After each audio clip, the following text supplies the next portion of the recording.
that's the biggest takeaway I took from my time in service is embracing the suck. Oh yeah, you know, for sure. It's a life lesson. No matter what, you have to do this said task. Yeah, I'm still struggling in that department. You know, as far as, you know, embracing the suck, but you know, it sucks.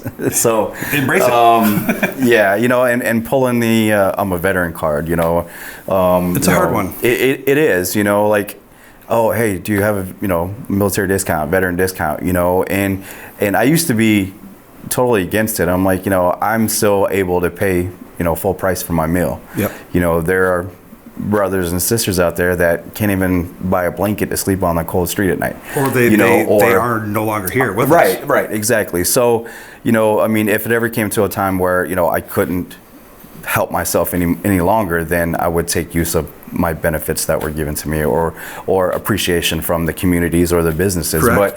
But I can't remember who it was. I don't know if it was a random guy, a random veteran. He was like, "You earned it. Use it." You know, and that put things into perspective for me. And I'm like, okay, I'm going to start using, you know, what I earned, obviously. So everywhere I go, it's like, hey, military discount. Not that I'm trying to, you know, not pay full price for it, but, you know, it stuck with me. Yeah, we've earned it. And this is why when we sent out our cards for Veterans Day, it was like, the day is yours, you earned it. You know, happy Veterans Day. So, but yeah, I take use of it, but I'll never use it in a situation to where, you know, like, I want to be the best real estate agent and, you know, vote me because I'm a veteran. You know, like, I would never do that. So that's a very hard thing for any veteran to overcome.